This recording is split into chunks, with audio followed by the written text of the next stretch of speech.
like some legal representation, but these police officers have not allowed me to have any.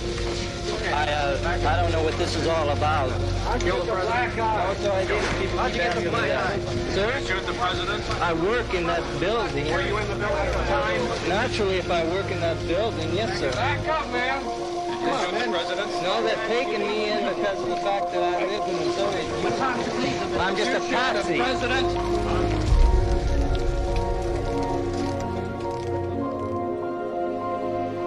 Did you kill the president?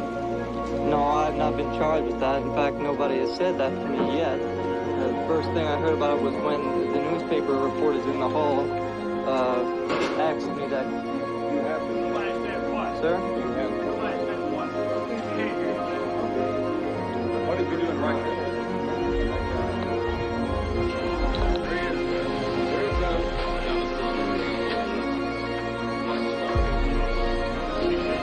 Let me have it. I want it.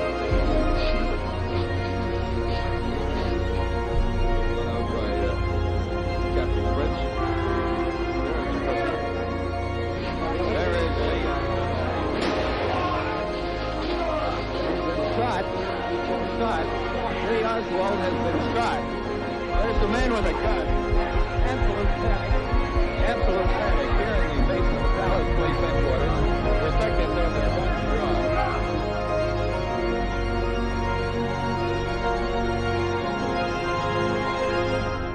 Lee Harvey Oswald, who has become known as John F. Kennedy's alleged shooter to the people, but I will present the evidence that this is not true in my upcoming episode about the book Depository and the events inside.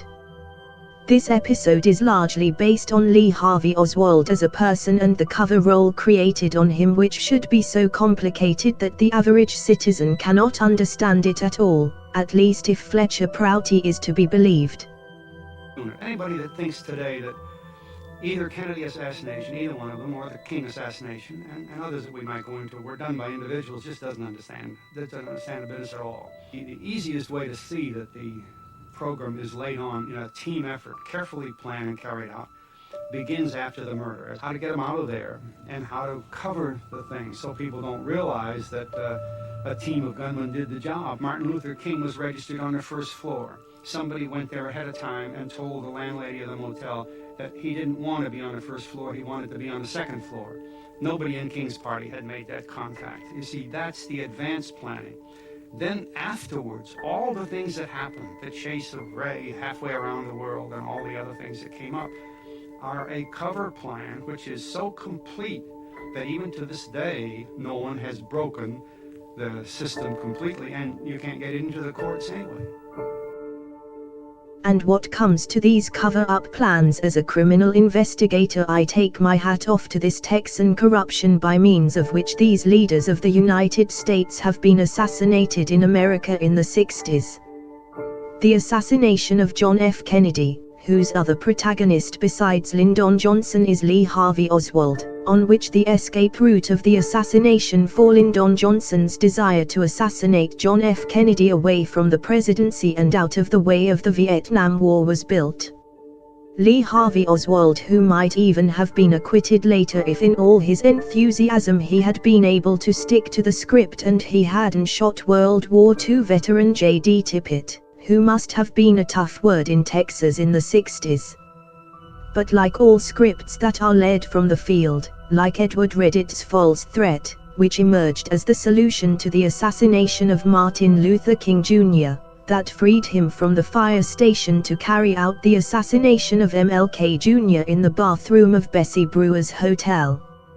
Frank C. Holloman, who was an old acquaintance of J. Edgar Hoover, arranged this bureaucratic mess-up as an alibi for Ed Reddit, which is however full of holes, because it is difficult to place this bureaucracy on the MLK Jr. murder, which is led from the field and is full of all sorts of points of failure that the FBI bureaucracy simply can't seem to cover up well enough. Lieutenant Larkin arrived and stated I was wanted to headquarters. I said, for what? He said, I don't know, just get in the car, let's go. I was told to bring you back. As I viewed the room, there appeared to be numerous law enforcement people from all of the various agencies, local, county, state, and nationally. Director, Frank Holloman, stated that the man standing across from me was a Secret Service from Washington, stating that there was a contract out on my life. At that time, he told Arkin to take me home and wait until someone arrived to guard me. Once we arrived at my house, while seated in the car awaiting the security for me, being there, I imagine, no more than 5 or 10 minutes, the radio blasted out and Dr. King had been shot. From various sources, we've been able to piece together that the information about the assassination attempt on Detective Reddit did indeed come direct to Chief Holloman from a Secret Service man in Washington. This departmental communication reveals that by 4:15 that afternoon, Lieutenant Arkin of the Memphis Police Department had been alerted by a phone call from the FBI that the assassination threat attributed to Reddit was a mistake. So why was Chief Holloman sending Reddit home at 5 p.m., 3/4 of an hour later? He testified to Congress that he was not told of the mistake at that time. Lieutenant Arkin, then head of the Police Intelligence Unit, can have no such excuse. He received the phone call and then personally took Reddit home. The reasons for his actions are unexplained. He refused to be interviewed for this program. This Ed Reddit's case is a very funny explanation from the police that left you wonder if all the police forces from the United States leave from the field to home if you make that kind of threat call to every police officers and all the cops are in home when I rock the state with my one-man army. Such complex projects like the assassination of Martin Luther King Jr. and John F. Kennedy that require the input of many people are extremely susceptible to the course of events in terms of unpredictable variables, which in the case of Lee Harvey Oswald was the shooting of J.D. Tippit, which he may have done in a fit of enthusiasm and is the result of his own soloing, which was due to his overhyped and imaginary intelligence. Tippit's murder clearly changed the course of events, and the conversations with Lee Harvey Oswald at the Dallas Police Department have not been recorded because it is clear to me that those conversations have not been made public and would reveal the massive U.S. assassination machine that was operating in Texas at the time of the JFK assassination and which is George Baham Parr and Lyndon Johnson's empire. The U.S. assassination machine, which is capable of assassinating even a popularly elected president like JFK if necessary, works largely with the help of the FBI and CIA, whose operations are based on activities behind facades and which the bureaucracy is made to cover up, to protect which, if necessary, numerous committees are established to interpret all the evidence as false, and if necessary, even overturning them with the most incredible excuses or alternatively with extremely arbitrary actions targeting eyewitness accounts, such as in the case of Grace Walden Stevens, the only eyewitness to MLK Jr.'s killer, locking her up in a mental institution for 10 years so that her eyewitness accounts could be overturned for future trials. But shooting J.D. Tippit was not Oswald's only mistake, because he got into a cab too early at the Greyhound bus terminal at 12:30, even though it was at this time that someone fired the first shot from the 6th floor window of the Texas Book Depository. This trip to the bus terminal takes about 10 minutes on foot, and if you add to this the time it takes to get out of the 6th floor of the book depository, the right time for Oswald to get into this taxi would have been 12:45 at best. Because of this inconvenience, there is no way Oswald could have been in the 6th floor window of the book depository shooting John F. Kennedy, but there has been another person in the building doing the shooting in this assassination operation, where Oswald's role has been as he told it, "I am just a patsy." I'd like some legal representation. These police officers have not allowed me to have any. I don't know what this is all about. Kill the president? No, sir, I didn't. People keep asking me that. Sir? You shoot the president? I work in that building. Were you in the building at the time? Naturally, if I work in that building, yes, sir. Back up, man. Did you shoot the president? No, they're taking me in because of the fact that I lived in the Soviet Union. I'm just a patsy. I'm just a patsy. I'm just a patsy. I'm just a patsy. I'm just a patsy. In addition to this, Oswald, in his enthusiasm for his own role, went to shoot J.D. Tippit, who served in the Second World War, which was Oswald's own solo act and proof that the persons recruited for such presidential assassinations cannot possibly represent other than the problem citizens of our society, who all have their own shortcomings and who have been lured into these by the United States Police Lyndon Johnson's assassination projects to steal the presidency, just like the senatorial ballot box 13 scandal, which was carried out in collaboration with George Bahumpa, and it was no baseless conspiracy theory like the case of John F. Kennedy, but the absolute truth and proof of the world's most ruthless beast on earth, the white man's actions towards his own species, which are carried out for his own interests. These two American people, Lee Harvey Oswald and Lyndon Johnson, as also the President of Finland, White King of the Coalition, and Little Bit Waco Sawley the Two-Face Neonisto, are not the top-ranked rocket scientist of our society but Mother Nature's test prints, after which our society should have put a handful of child gods, so that they don't go shooting humanity in the foot from their own influential positions. These individuals, like the Finland's president, the White King of the Coalition, and Little Bit Waco Sawley the Two-Face Neonisto, they are drawn from the same mold as Adolf Hitler, and the overemphasized intelligence of all three of the people I listed is nothing more than a product of fake news that is sold to the public through its own propaganda machine, which does not stand up to impartial scrutiny. This 60s, when intelligence was shot down by the state, with the help of which the dictatorship of these places has been taken into the hands of a small group who have eroded the rule of law to the point where their holes have nothing to do but state-paid journalists like Jessica Uro and Johanna Veku, who bring their own fabricated and false stories to the courts, for which the court is asked to stamp the credibility of the decisions on their own lies, which are then sold to the people as the truth, which comes from these declarations of state institutions. But the best award for this shit goes unanimously to owner of Cone Elevators and media mogul Antti-Paapa Hurlin, who pulled such a show with the Cone elevator money in the Finnish court that it will be seen to the moon for decades to come. Fake kidnapping of Cone millionaire Ermina Nurminen, where the accused and named perpetrator, Juha Turunen, has been paid to remain silent and solely take the blame for this fake kidnapping, which Juha Turunen could not have carried out by itself and alone, and which is full of technical flaws that have been replaced by lies and explanations, and the Finnish police and prosecutor's office has nothing to complain because they are in a tightrope of Antti-Paapa Hurlin, and for sure they commit murders on orders if there is one. Pictures of Jackie with the monster, dictator and evil itself gives me always a bad vibes, because that was a day when the real democracy died and the only thing is left is the dictatorship of authorities like the Finnish police, who manage Europe's largest drug trade from their own headquarters only to distribute them to the hands of the problematic citizens of Finland that will take them grave, prematurely.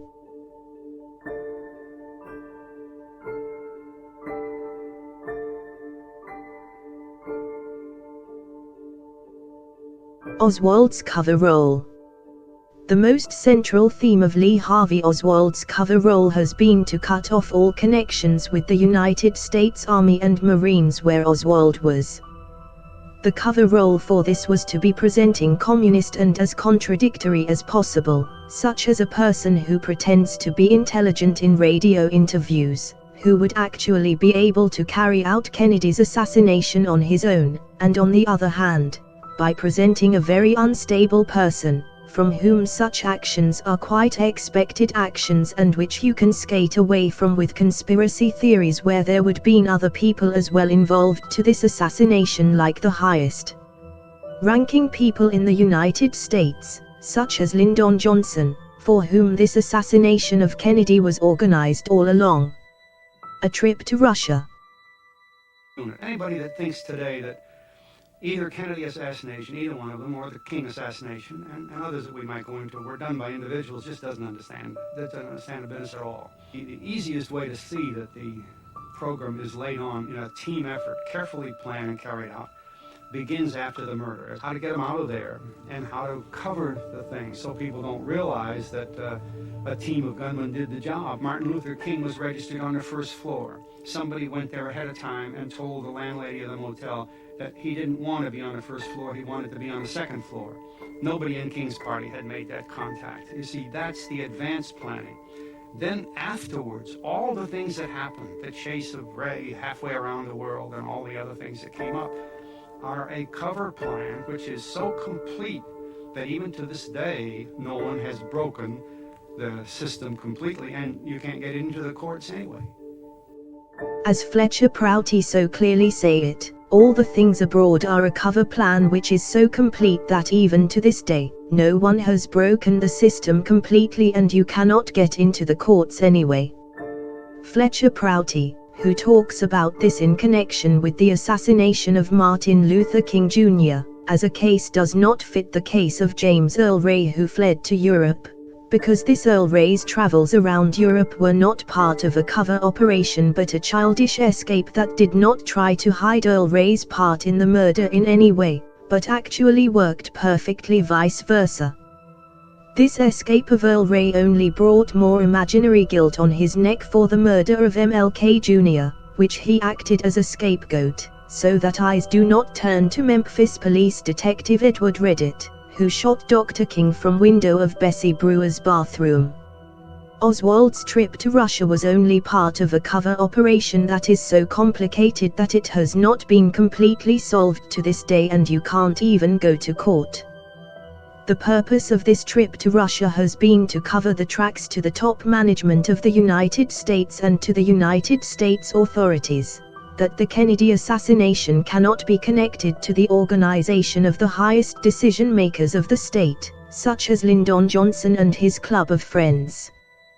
This covert operation doesn't really fool me, and in the case of Lee Harvey Oswald, who is a Marine, so who really believes him to be a Soviet defector who is just that in his own covert operation to assassinate John F. Kennedy, where Oswald's role is to play patsy, when the real shooter walks from the door of the book depository in front of the bright lights of camera telling the story of how he drove with Oswald between home and work.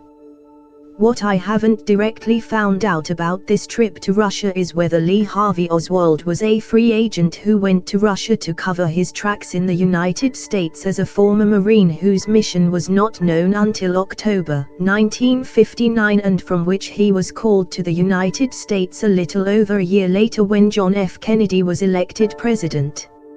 If the case is looked at from the point of view that at the time Oswald was sent to Russia it was known that he would play the role of scapegoat in Kennedy's assassination, then did Lyndon Johnson already in 1959 have such great power and supporters in the United States Senate that he could carry out such an action?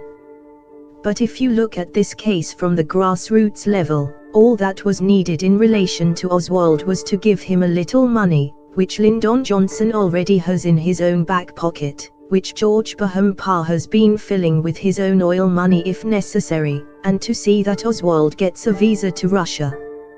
But whatever the time when Kennedy's assassination was locked up and executed, Lyndon Johnson is the signal initiator in any case.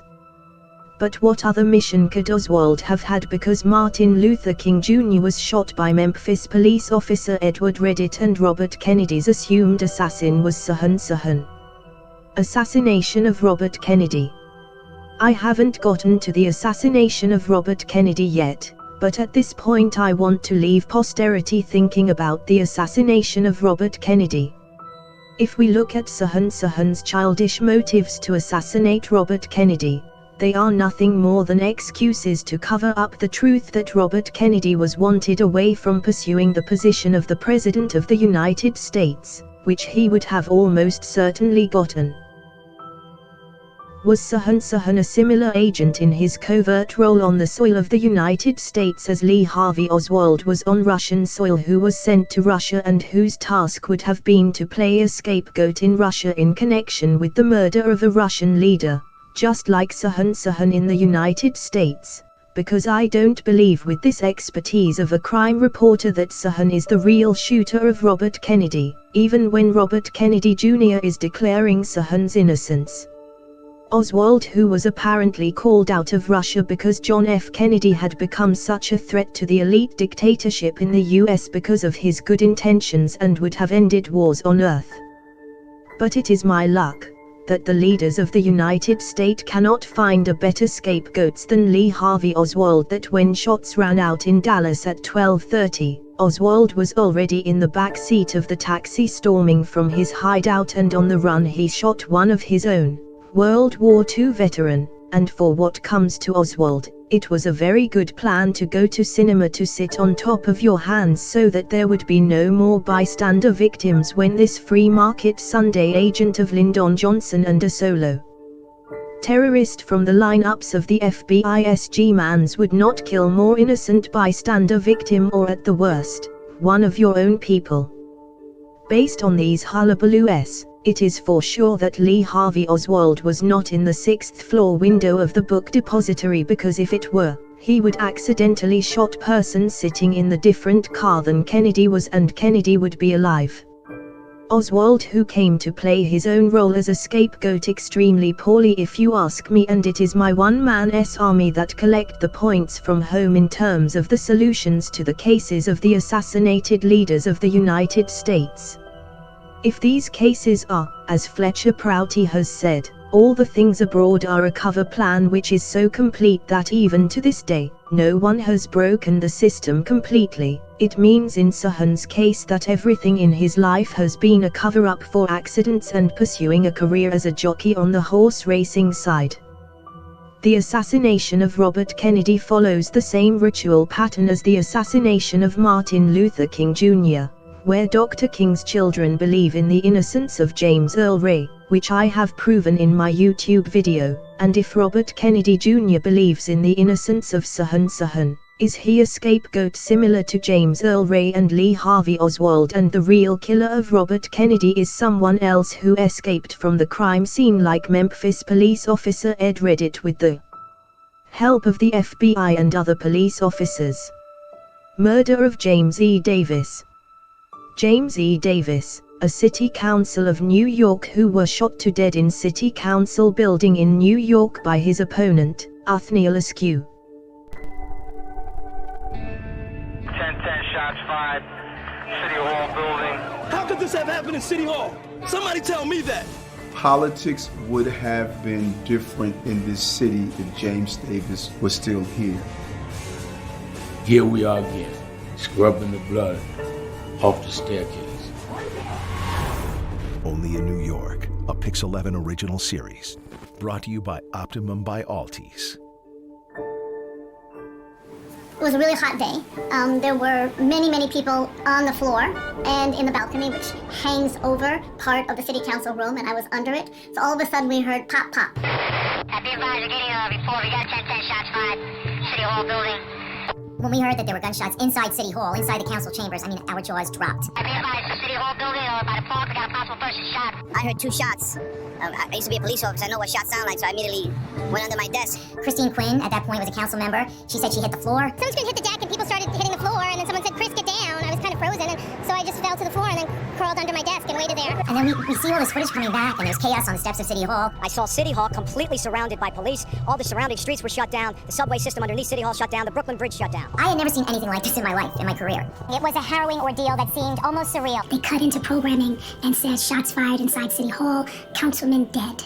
Brooklyn Councilman James Davis, a former police officer, died from 2 gunshots to the chest. I'm stuck in traffic, and I turn on the radio, and then they say James E. Davis was fatally shot. In the aftermath of the shooting at City Hall, family members rushed to a nearby hospital. David, shot in the chest, died shortly after he arrived. How does this happen?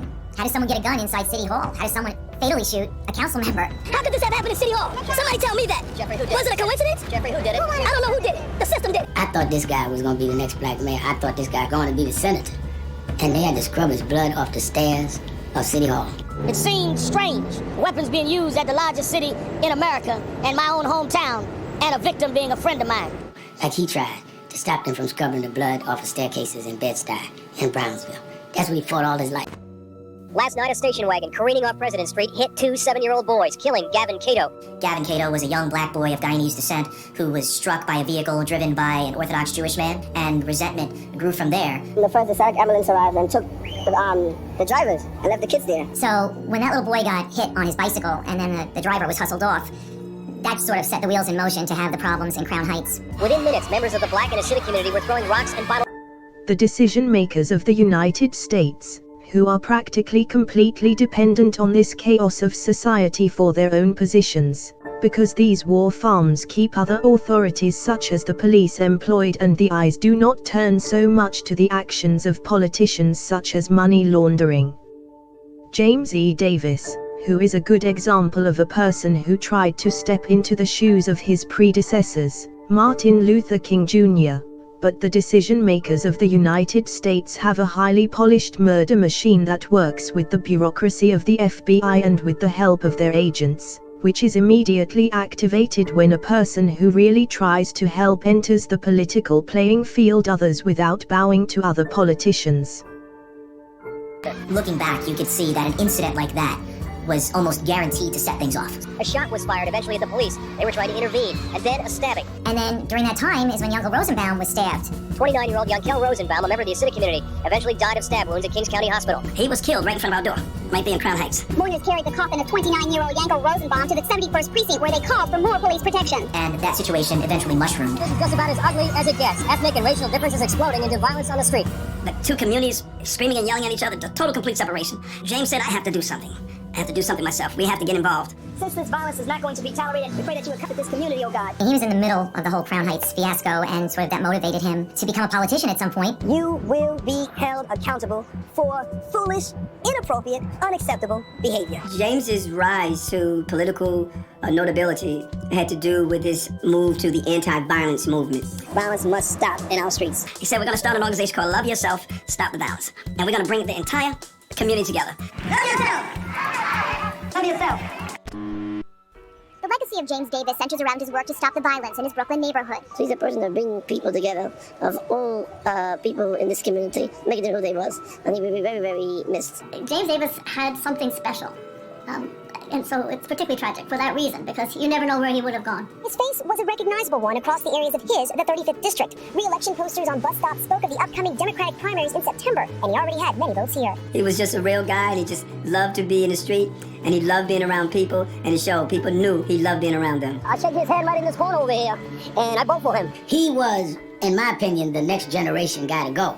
That could have helped change the mainstream. That's why I think that it was so tragic that we lost him, and how we lost him. We have new details tonight about the events leading to the murder of Councilman James Davis yesterday. Reports the shooter claimed Davis was trying to bribe him to keep him out of the next council election. Here we have this candidate, Othniel Askew. He wants to run against Councilman Davis. Just 3 hours before the murder, Askew called the local office of the FBI and complained that Davis had threatened to out him as gay if he didn't drop out of the upcoming fall primary race. Well, Brooklyn politics is a prison yard, and people use their words as shanks, and if you're not careful, you don't know where the shank is coming from in the prison yard of Brooklyn politics. Othniel Askew was running for the 35th District as a champion of the people, touting education, housing, and senior citizens among his issues. He was brand new in the community, came out of nowhere. If you look at this Askew case, he's more than on my list of suspects, and how he's been found somewhere in the US and brought to the same scene as James E. Davis. Then he's been fed psychiatric depressant drugs that turn these people into walking time bombs, which psychiatric professionals are somehow led to do these acts that shock society together with the help of depressant drugs, and in this case Askew was made to attack James E. Davis apparently out of anger and rage stemming from this baseless claim that Askew made while he was still alive, that Davis had threatened exposing his homosexuality and bribing him out of politics. These are most obviously delusions caused by Askew's psychologists, which they have implanted in Askew's head in a way that I still don't really understand how to do it, but I am constantly improving in this field, so I believe that someday I can still show it and demonstrate it clearly. But now I focus more on cases that are clearer to me, and I'm just telling you about the case of James E. Davis in passing. In the meantime, I will discuss the case of Pietro Addis from England, who is a young boy who was diagnosed by psychiatry with ADHD, which is a medically non-existent and imaginary disease whose symptom descriptions are based on hyperactivity, which is due to psychiatric drugs that are fed to these victims of psychiatry, and these drugs affect the function of receptors in the brain either by reducing their activity or by speeding it up.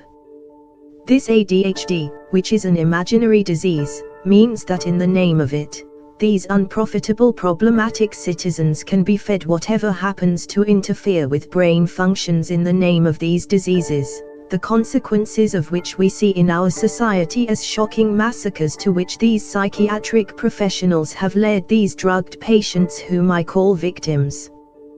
What makes Addis's case interesting is that he imagined that the FBI was in his backyard and taking people away. Getting such statements out is absolutely necessary from these people so that the judgments go to the side of not guilty in court in all their incredibleness, because these patients are more valuable than gold in terms of weight measured for medical brain research. Also, I have notices that this American police organization, the FBI, which has spread in Europe like a virus, that is as an organization in my criminal list for two reasons. 1. It does not want to investigate the assassinations of these leading figures who were murdered in the 60s. 2. Because it has been involved in organizing them in one way or another, and whose methods have developed a lot since the 60s in terms of staging and framing, and how in Europe, problematic citizens who are not profitable to the state have started to be staged as mentally ill by psychiatry. That is very familiar to me in the United States, and what this area of medicine did with Grace Walden Stevens, the only eyewitness of the assassination of Martin Luther King Jr., who saw Ed Reddit on the corridor of Bessie Brewer S., was taken to mental ward with a false statements that his word cannot be used in courts in the future trials.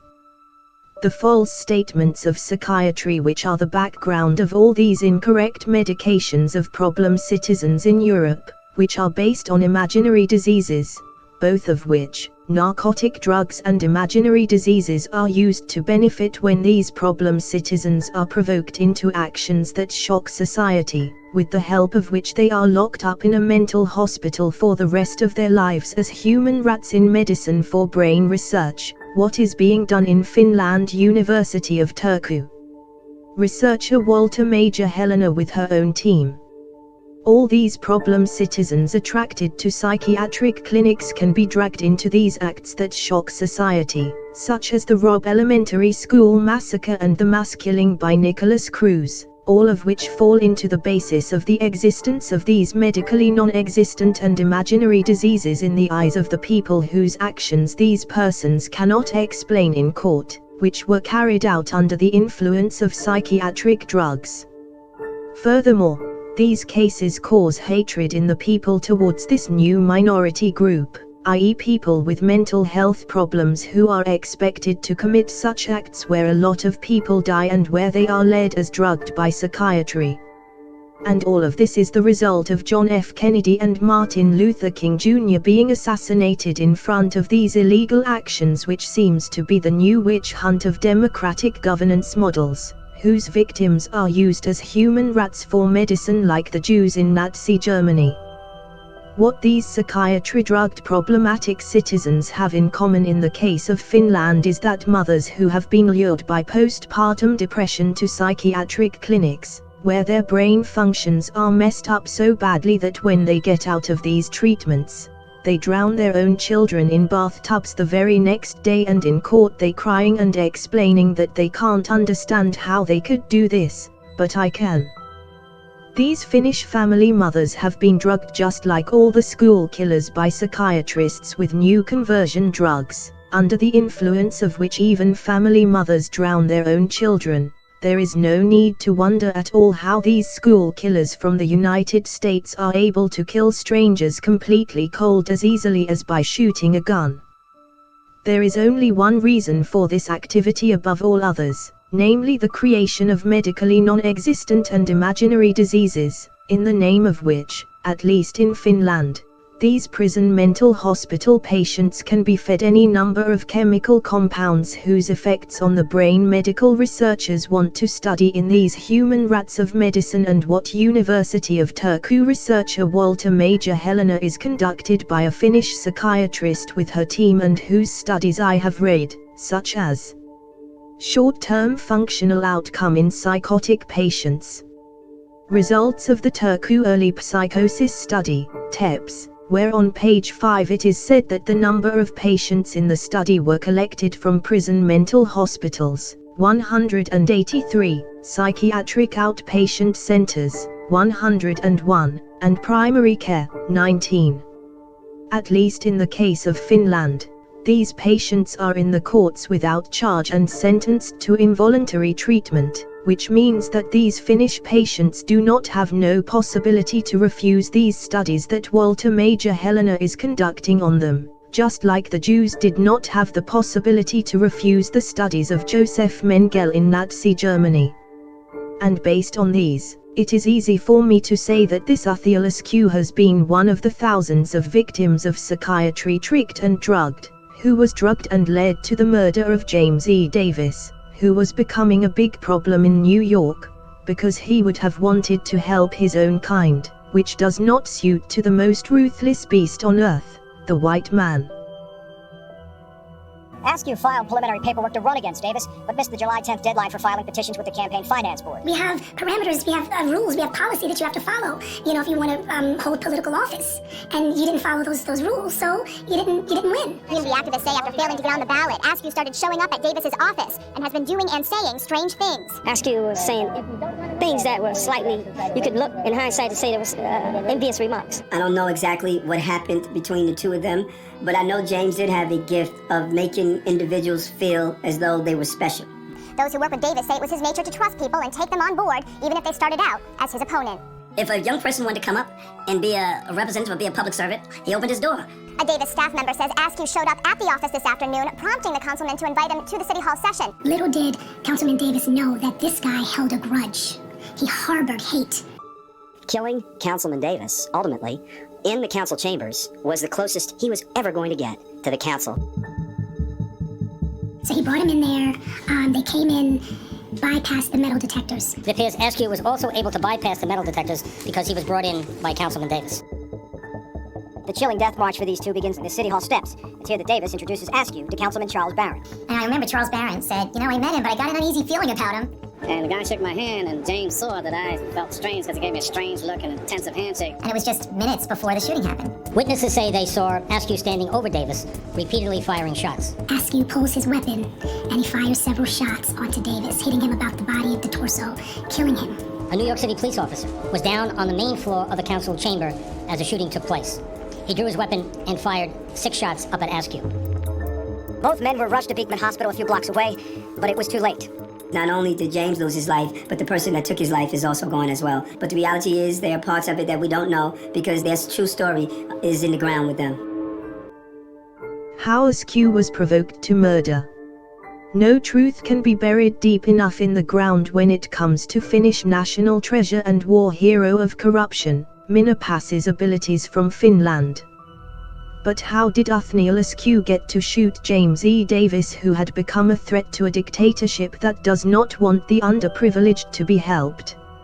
In my research, this act by Askew has a clear procedural mode of action, the purpose of which is to destroy Askew's life, then to drug him with drugs of psychiatry that decrease brain functions, under the influence of which even mothers with families in Finland are made to drown their own children. And lastly, these drugged victims of psychiatry, who when drugged are extremely impulsive and sensitive to all irritation, are given actions that are negative, provocative and unfair to them in accordance with the purpose.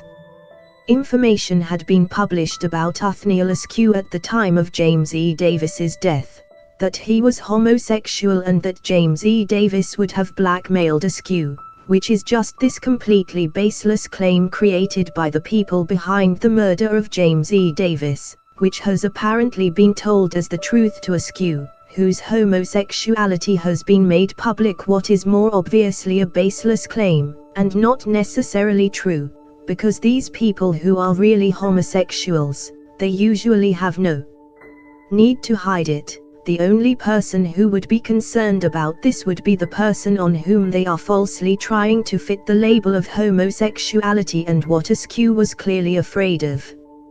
In my eyes, Askew has been a very ordinary American person who everyone would like to succeed in one way or another in their lives, but who has clearly lost his way to psychiatric clinics in all his despair. And in the case of Finland, these clinics, they have nothing else than death waiting for these citizens, unprofitable to the state psychiatry and other state authorities who needs these disadvantaged persons who are harnessed for school killings, mass killings, and in Askew's case, by leading individuals to murder people off the playing field of politics, which John F. Kennedy and Martin Luther King Jr. also fell victim to, who would have wanted to help society, which does not suit these 21st century dictators who are falsely called MPs.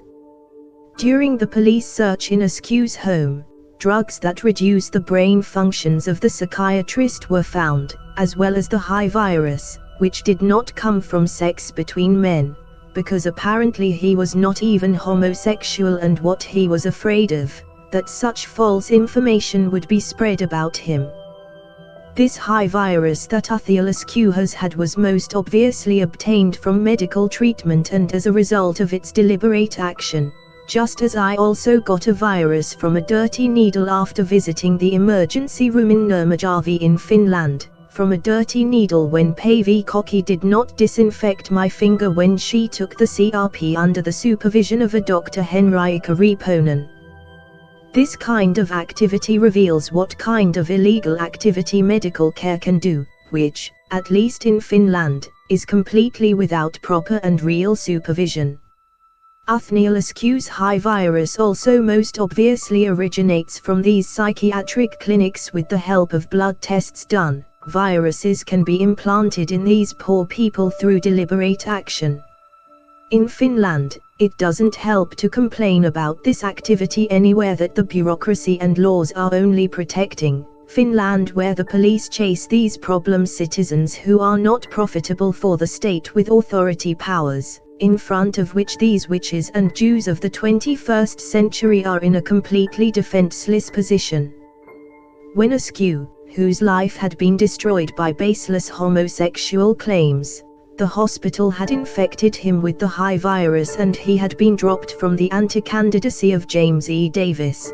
These people really have no reason to live in the brutal America that Finland has turned into with the era of the White King of the Coalition and a little bit Veikko Sauli the Two-Face Niinisto, and as in Finland, these victims of official corruption and psychiatry attack society as they last act when it has treated them so badly, and many Finnish cases have just wanted to die by police bullets, which only shows the desperation where they are.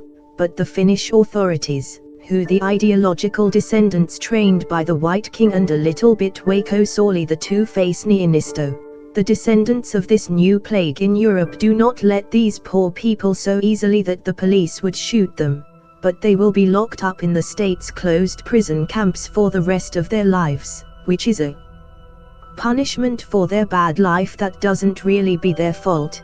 But the White King of this coalition and little bit Veikko Sauli the Two-Face Niinisto's Finland, who needs people from this group of medical human rats for the use of Turku University researcher Walter Major Helena, and that is why some of these people are driving such a bad situation by the Finnish authorities that they can take these citizens into mental ward in the name of insanity to be subjugated into illegal medical brain research of Walter Major Helena from the University of Turku. Based on these, the United States, which has murdered all good people in the 60s, has developed these assassination projects in such a way that it causes these victims of psychiatry to be drugged and provoked to attack society, and with the help of unfair actions aimed at the right law, the choice of the target for these attacks can be influenced and the course of events can be predicted with a good prognosis. And you didn't follow those rules, so you didn't win. Community activists say after failing to get on the ballot, Askew started showing up at Davis's office and has been doing and saying strange things. Askew was saying things that were slightly, you could look in hindsight to say there was envious remarks. Those who work with Davis say it was his nature to trust people and take them on board, even if they started out as his opponent. If a young person wanted to come up and be a representative or be a public servant, he opened his door. A Davis staff member says Askew showed up at the office this afternoon, prompting the councilman to invite him to the City Hall session. Little did Councilman Davis know that this guy held a grudge.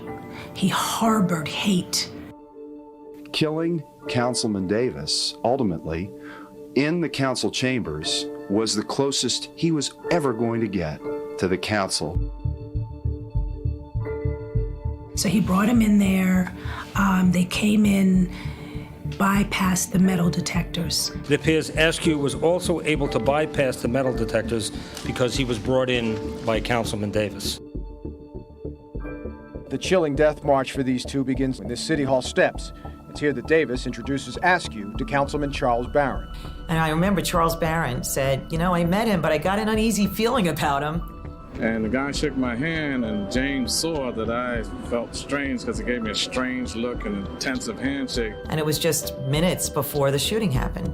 Witnesses say they saw Askew standing over Davis, repeatedly firing shots. Askew pulls his weapon and he fires several shots onto Davis, hitting him about the body of the torso, killing him. A New York City police officer was down on the main floor of the council.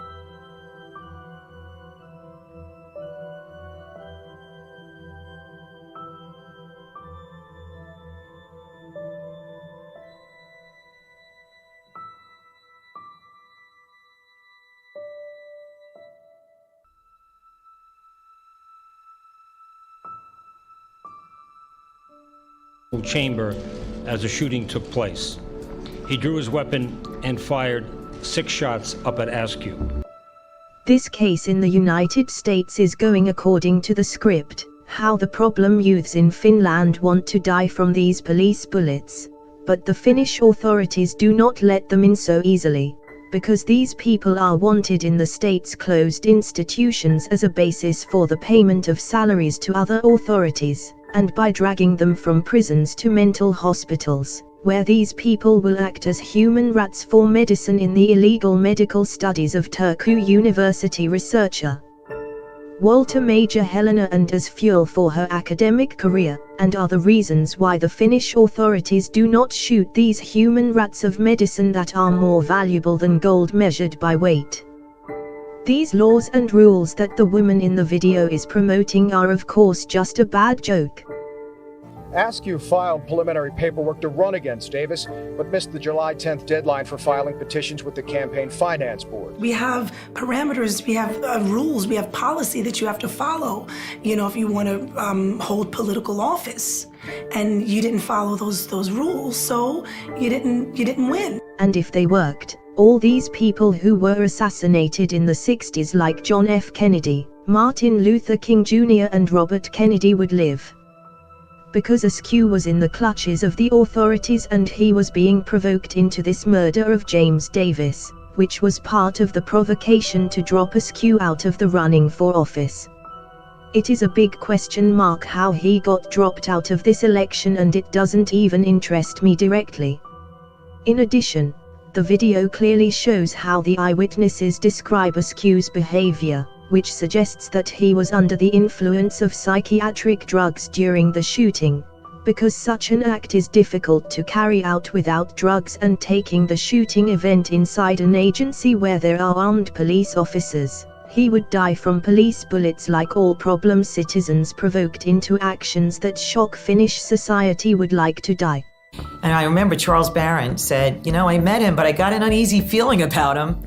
And the guy shook my hand, and James saw that I felt strange because he gave me a strange look and an intensive handshake. And it was just minutes before the shooting happened. Community activists say after failing to get on the ballot, Askew started showing up at Davis's office and has been doing and saying strange things. Askew was saying things that were slightly, you could look in hindsight to say there was envious remarks. Those who work with Davis say it was his nature to trust people and take them on board, even if they started out as his opponent. If a young person wanted to come up and be a representative or be a public servant, he opened his door. A Davis staff member says Askew showed up at the office this afternoon, prompting the councilman to invite him to the city hall session. The body of slain city councilman James Davis carried into City Hall to lie in state in the building's rotunda. It's a small token of affection that the city can show, of respect for James Davis. His mother, Thelma, and Mayor Bloomberg were the first to pay their respects, followed by the who's who of New York politics. Everybody went to the memorial. The death of James E. Davis, which the highest decision makers in the United States have made into a fun for the kids event, where the murdered body of James E. Davis on the political playground is displayed as a victory for the hypocritical desire of the highest authorities of the state to appear empathic in the eyes of the people. But in my eyes, Othniel Askew was just an advanced weapon of the highest decision makers, which was triggered by the manipulation of psychiatric professionals and new conversion drugs that reduce brain functions, which are fed in the name of autumn depression to these future suicide and murder candidates so that they are capable of these acts that shock society while intoxicated. In my eyes, the murder of James E. Davis is just a much more developed version alongside the murders of John F. Kennedy and Martin Luther King Jr., who no longer need a scapegoat when they can actually be provoked and led to these murders while drugged. Folks came from everywhere. It was huge. You immediately saw the energy and the spark and the really great confidence, the kind of confidence that comes from like having a real sense of what he believed in. People waited for hours to get inside and just show their respect. But the line was 2 or 3 blocks farther away, I'd still be on the line. It was a major, major event and a very sad one. So he lost his life by a gun in the chamber where those laws are passed. I think there's nothing more Shakespearean than that. Councilman Charles Barron says it was painful to see Davis in the rotunda, but his work will go on. James, I know he's smiling down on us and say, Charles, I did it. I got the world to listen to me. The discouragement was, even James could be a victim. The challenge was, but if we don't keep fighting, we make mockery of his sacrifice.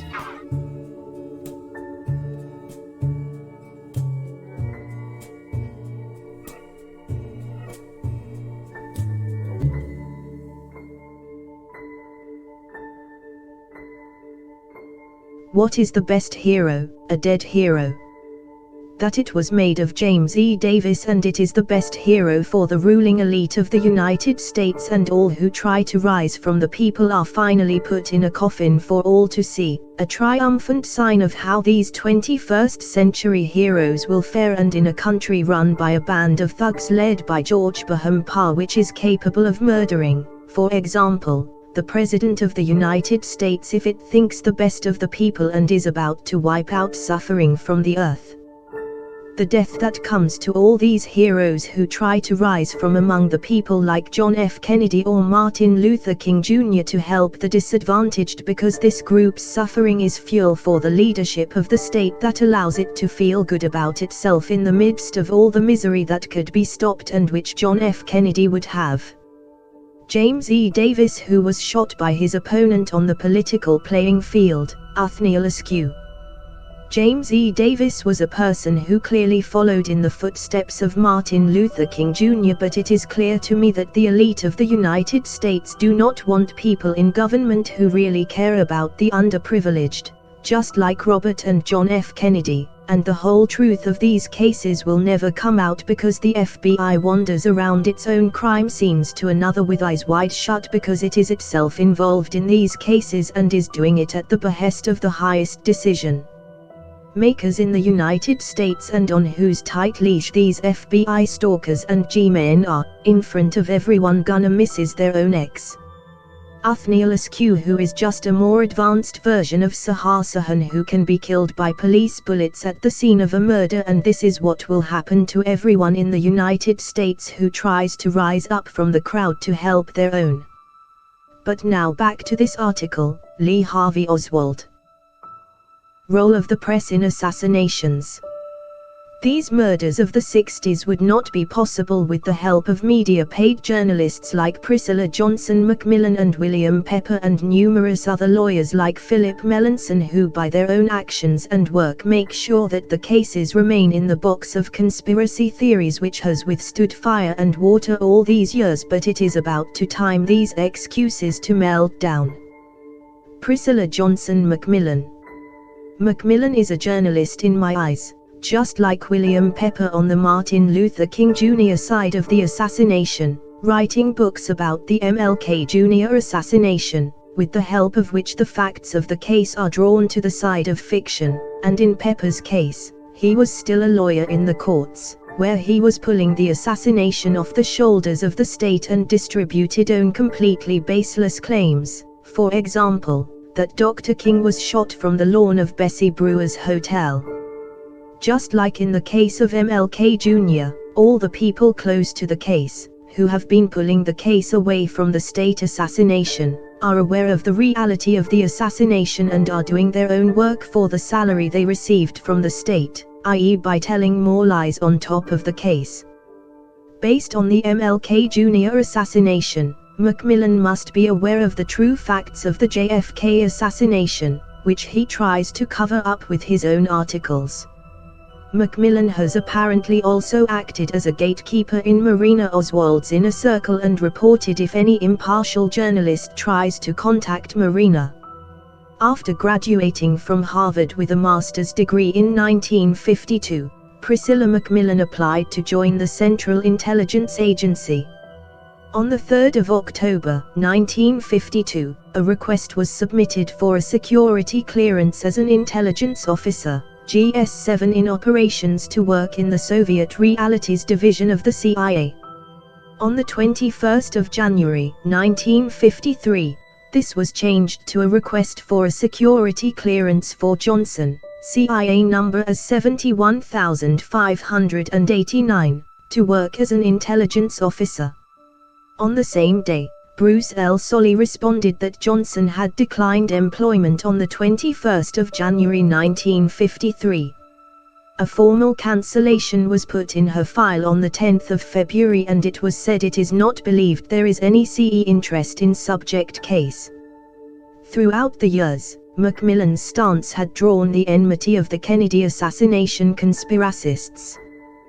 There were claims, especially online, that she had been working for the CIA during the time in the Soviet Union and was later involved in covering up the truth about who had actually killed Kennedy. If you look at this Macmillan's history, he has clearly had contact with the CIA, which may have sent more of these Oswald-like persons to Russia, on top of which a new profile is built to try to cut ties with the United States authorities, whose then can be used in these assassination project as a patsy, so that the real killer can run away from the crime scene, and Macmillan's role has been to build this role for Oswald, and from whom he has written books and what he is paid for, just like William Pepper, that he creates as much disinformation as possible on top of the cases, so that the people, who do not have official powers, do not see the truth about these assassinations that are put into practice with massive cooperation and teamwork. Alternate roles of Lee Harvey Oswald. There are numerous murders on US soil that have caught my attention because the police simply don't want to solve them or catch the killers, where the authorities are prime suspects because of their complexity and planning, just like the JFK assassination, which was so complicated that no single person can carry out such an assassination, just like the fake kidnapping of Minna Nurminen, the millionaire heir of Cone Elevators, the only perpetrator of which was revealed to be Juha Turunen, who was an employee of the University of Turku. University that practices medical abuse in Finland with human rats of state mental wards, who are subjected to illegal medical brain examinations with the help of medically non-existent and imaginary diseases. This fake kidnapping, which was simply planned in such a way that it could not possibly have been solved with the work of one person. In addition, This case was so poorly planned from a forensic point of view that the only thing that has kept the scenes of this fake kidnapping going is its complete lack of understanding, because many working Finns still understand kidnapping, but that a fake kidnapping which making the richest family in Finland simply goes beyond everyone's understanding. But isn't it the best crime that no one believes? And with this, Minna Nurminen has now bought the world's strongest alibi for her future crimes, which next time will not be a fake model. When I started researching the murder of Martin Luther King Jr., a case I have already solved down to the murderer. Martin Luther King Jr., who was shot from the bathroom window of Bessie Brewer's hotel by Memphis police officer Edward Reddit. In the early days of this case, I had a line of investigation, where I suspected that James Earl Ray would have hunted down all these persons on the soil of the United States whose background is similar to what Martin Luther King Jr. was accused of, i.e. rape. However, this quickly collapsed in front of the facts, but it does not remove the fact that the police have been involved in many murders in the United States when they have been threatened with, for example, a crime, or their wrong ways of working, and which journalist Bill Mason became a victim of in the city of Alice, when he began to investigate and publish the working methods of the cooperation partners of George Bahumpa, resulting in Sam Smithwick shooting Bill Mason in the parking lot when his previous abuses did not silence the reporter. The Alice town doctor had informed Corpus Christi Caller-Times reporter James Rowe that he had at least 103 suspicious deaths where the coroner's reports were brief and incomplete, clearly pointing to the actions of George Bahumpa, whose accomplice, Sam Smithwick, was the one who shot Bill Mason in the end. These 103 cases don't say who these dead people were, but I don't think that these people were killed just because they knew about the illegal activities of George Bahumpa and others who worked as Alice's authorities when they didn't announce it throughout the province. That is, they knew how to keep their mouths shut closed. These 103 dead people are much more likely to be the so-called problem citizens, who this group of Alice may have killed just for fun to spending taxpayers' money without no reason. Because every single state subsidized living being removed from the books of the living is a plus in the Alice municipality's budget, which leaves more to be distributed this among Bahumpa's friends for their own actions. If you look at the kind of power they held in these municipalities, which must have included deciding the municipality's money. Zodiac Killer and Mary Pincott Mayer. I will only scratch the surface here about the Zodiac Killer, who murdered people in the United States, because I hope to give a spark to their solution from the point of view that the authorities themselves are very likely behind these murders. A single person is not capable of such actions, which have been put in the name of the Zodiac Killer and other also, like the murder of Mary Pincott Mayer. Both of these are more likely done by the professionals whose background is secured by the team of police officers at the time, just like in the case of Raymond Crump Jr., who was not a professional at my eyes but whose background was secured by the professionals, and that is why he was not convicted. Mary Pincott Mayer, Johnny and Joyce Swindle were both murdered nearby the secluded place, but in the case of Pincott, you can see how easily you can take someone's life, but it takes something to get out of there, having get caught or even seen someone. Swindles were taken out with a .22 caliber gun at close range, which as an action is too suitable for people who work like a real assassin who is working in police positions, such as for example Edward Reddit, who shot Martin Luther King Jr., and it is possibly that Ed Reddit have murdered others as also during his career, and there are no police officers that would expose him as a shooter of Martin Luther King Jr. or any other murders he might done during his career. But if you look at the case of Mary Pincott Mayer, CIA and FBI use these African Americans in these assassination projects, and just like there were at the very next minutes of Dr. King's death, kneeling man aka Maril McCullough checking is there any life left on Dr. King. McAuliffe, who was CIA's informant. I personally do not believe at all that an African American could possibly survive such a murder as Mayers was if he was not prepared and trained for this murder. Raymond Crump, who have no motive for this murder at the first place, was done it because someone wanted. Ray, who was finally acquitted of all charges, is entirely due to the relationships for which Sam Smithwick dared to shoot Bill Mason. But unfortunately for him, George Bahampa's trusted judge died of cancer and was replaced by a new one, with whom no corrupt relationships had been established, which led Smithwick to be sentenced to 99 years in prison, and these same relations saved Ray Crump from Mayer's murder. And you have to remember that this time is already the time when the USA was ruled by the neo-Nazi Lyndon B. Johnson, who had just assassinated John F. Kennedy with the help of the FBI and the CIA, not to mention about the Dallas police. And at the latest murder of Zodiac, the murder of Paul Stinn on the 11th of October, 1696, proves how the police leave very strong indications of their own activities, how they themselves mess up in these situations, on purpose, so that the murderer escape at the very front of them because of these mess-ups. Paul Stinn's case would have been 100% in the hands of the police, but it almost deliberately lets these murderers go in these situations because it is very likely behind these murders themselves, the motives of which are a mystery even to me, but it can be something morally wrong, as was seen in the context of the assassination of Martin Luther King Jr., which also had an effect by opposing the Vietnam War. And this argument of mine is not even very far-fetched if you remember the case from George Bahampa's kingdom, where journalist Bill Mason was murdered when he came to investigate the events of Alice Municipality.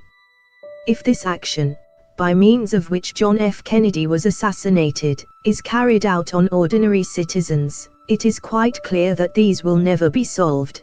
But this action is part of the action of the United States Police, which eliminates problem citizens from among the people, cases that do not end up in the courts, such as the Mary Pincott Mayer case, who was shot on the footpath, as also these murders done by the Zodiac killer who shot the Swindle couple on the beach and get away, who does not even have to go to all the way to the courtrooms. These two murders are very similar to each other if you look at how they were done, a quick assassination in a remote location, but only thing that separate these was the perpetrator. In the case Mary Pincott, it was Rookie, and the case Swindle couple, there seems to be better than Rookie behind this murder. In the case of Mary Pincott Mayer's murder, there is indeed a motive on the part of the head of the CIA to start this assassination, because it would seem to be murders the main work of this institution, unofficially and behind the facades, of course, because this kind of activity does not stand the light of day except in North Korea, where its leader does not have to explain his actions to anyone. This kind of murder that the Swindler couple was subjected to, which is very similar to the murder of Mary Pincott Mayer, and if we also include the murder of Paul Stinn, where the police themselves let the murderer run away with an almost deliberate action, for which there are such outrageous excuses that, on the basis of these, one cannot already say that it is the police behind all these murders, just like in Finland, whose leaders murdered Tuomas Trisvuori in Uganda.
Captain Schenk, where were the couple standing when they were shot?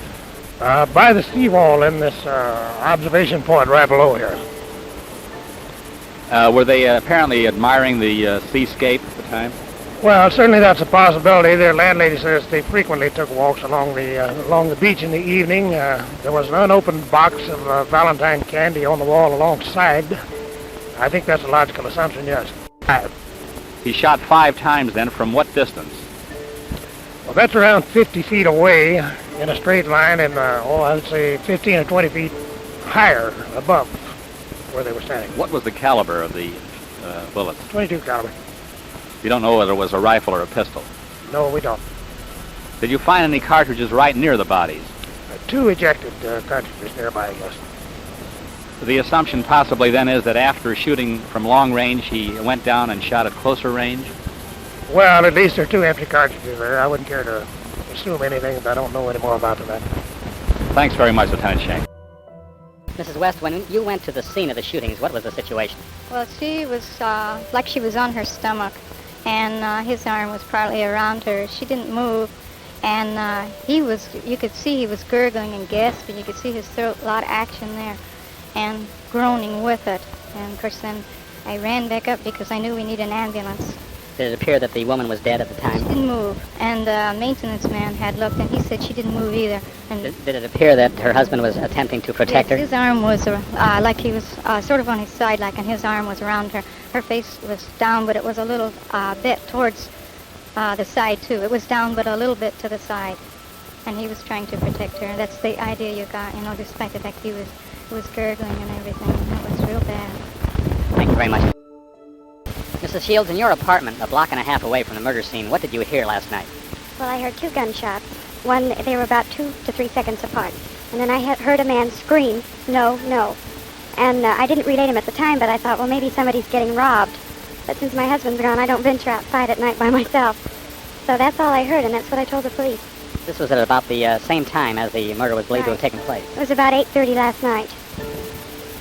Strange that nobody right near the scene heard any sounds of shouting or of shots fired. Well, the explanation they gave for that, since the man fired the first shots up on top of the cliff, when he came down here, the people couldn't hear it because of the wall that's right here. But the sound carried from here to where I live. I mean, it carried by, I guess, waves, whatever you want to call it. But they say that's why they didn't hear him on top of the hill. These were probably the 2 final shots which were fired at close range. That's what he said, that was the 2 last shots that killed him. Mr. Smith, when did you rent the apartment to the boy? Last month. Was that before they were married? Yes, sir, it was before they were married. Did he say then that he was going back to Alabama to get his bride? Yes, sir, that's what he told me, that he was going back to get his bride. What sort of a couple were they, as far as you know? Very fine couple that I would like to have in the court always. Mm-hmm. Did they have very many visitors? Not at all. I haven't seen no one here. Did she say that she liked to look at the ocean? Was that the reason they took these trips every night along the ocean? Yes, he told me yesterday as we was working along that Joyce was terribly fascinated by the ocean. Cannot keep her away from it. When was the last that you saw them? 3 o'clock yesterday afternoon when he left me. What was he doing at the time? He was finishing up a painting job for me. Oh, he was doing a painting job for you? Was he trying to earn some extra money? Yes, sir, that's what he said. They need the money because they were running short on money. And he was very glad to do some work for me. They were both very good tenants? Seemingly they were very quiet. That's all I know about them.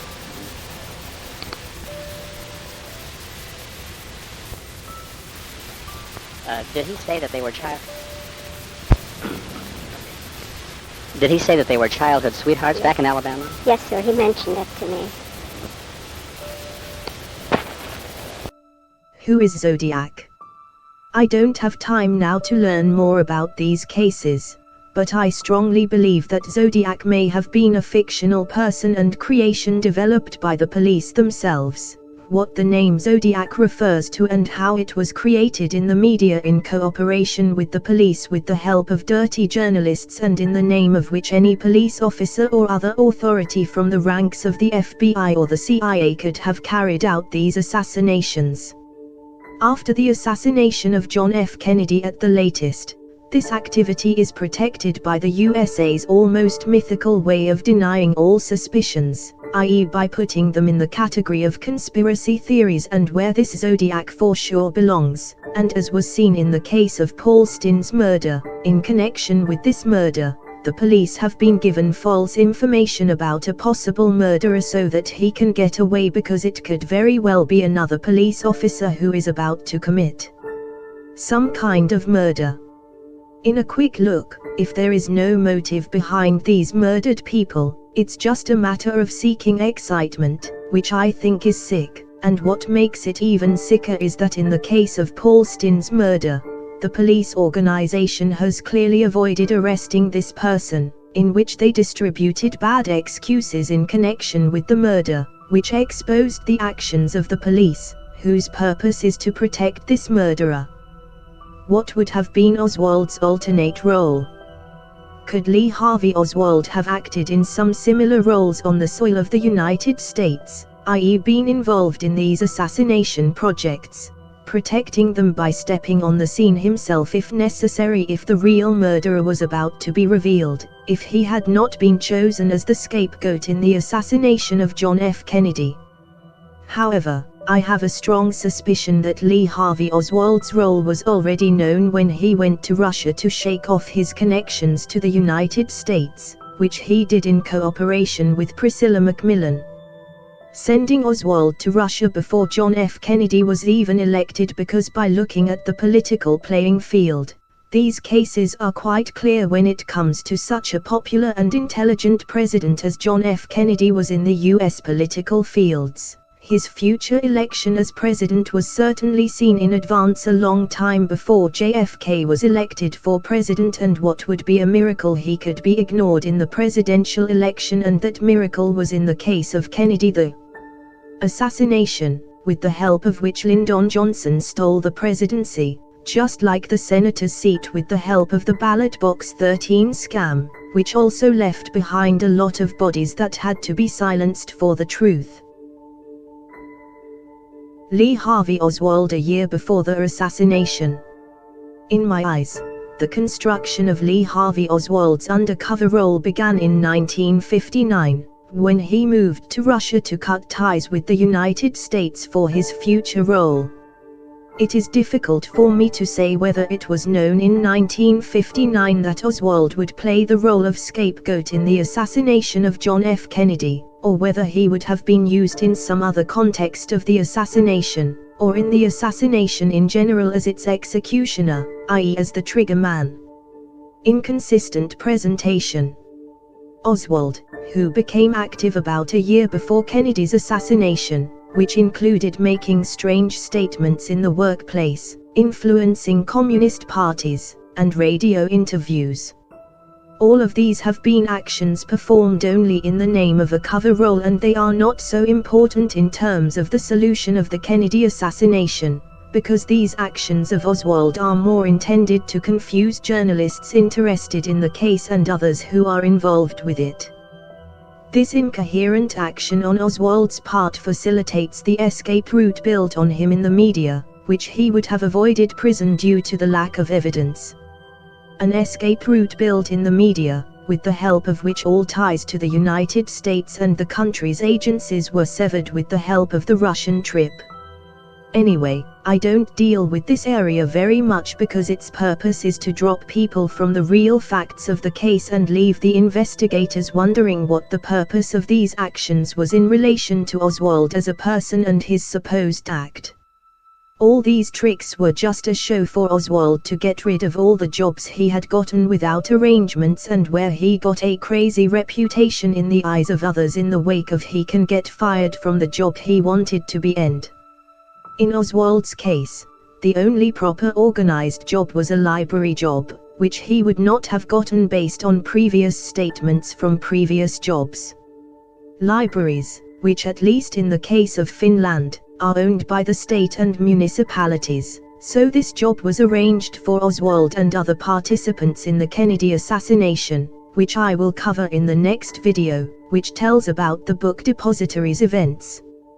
If Oswald is acting in his workplace as LeBlanc has told, it says more that Oswald wanted to get rid of his jobs with this behavior and accumulate deserved dismissals in his work history in order to cover up the only truth of the Kennedy murder, that it was just like the murder of Tuomas Trasvuori, a joint project of many Finnish authorities such as the Finnish police, THL, arms manufacturer Patria and, above all, Europe's new plague, the Black Death of problematic citizens, the double agent who defected to the Kremlin's tables and the White King of the Coalition and little bit Waco Sawley the two-faced Neonisto whose coalition party organizes the murder of Tuomas Trasvuori in Uganda, one of the African country managed with the EU supports by Jutta Urpilainen of the European Commission, which are too dependent on financial aid and cooperation from the European Union, in the face of which there are always states in these countries that are ready to murder even a dozen unwanted